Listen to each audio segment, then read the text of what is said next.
এর বোন বাড়িতে আসলে ইউ বলে আমার বাড়ি থেকে চলে যা, কারণ সুন এটা তার নামে করেছে। কিন্তু ইউ এর বোন উল্টে তাকে অপমান করে আর বলে তুই ইউ সুনের বউ হতে পারে না। এরপরে একের পর এক রুম খোলে আর এরপরে খুলে পায় যে তারা সত্যি হাজব্যান্ড ওয়াইফ। এরপরে ইউ এর পরিবর্তে তাকে সার্টিফিকেট দেখায় দাদি আর বলে এখন বিশ্বাস হলো আর এই বাড়ি থেকে চলে যাও। ইউ বলে তখন ইউ এর মনে পড়ে সুন তাকে লড়াই করতে বলেছিল, তখন তারা দুজন মারামারি করে আর সুনের দাদি বলে হ্যাঁ ঠিক আছে ঠিক আছে মারো ওকে। এরপরে ইউই তাকে ধাক্কা মেরে ফেলে দেয় আর এ বাড়ি থেকে বের করে দেখা।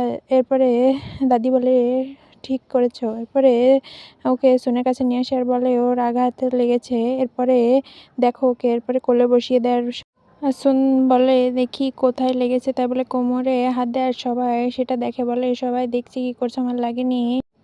এই কাজের দাদির লেগেছে। তখন বলে কাজের দাদি, তখন দাদি নিষেধ করে বলতে। এরপরে সবাই চলে গেলে সুন বলে ওটা আমার দাদি।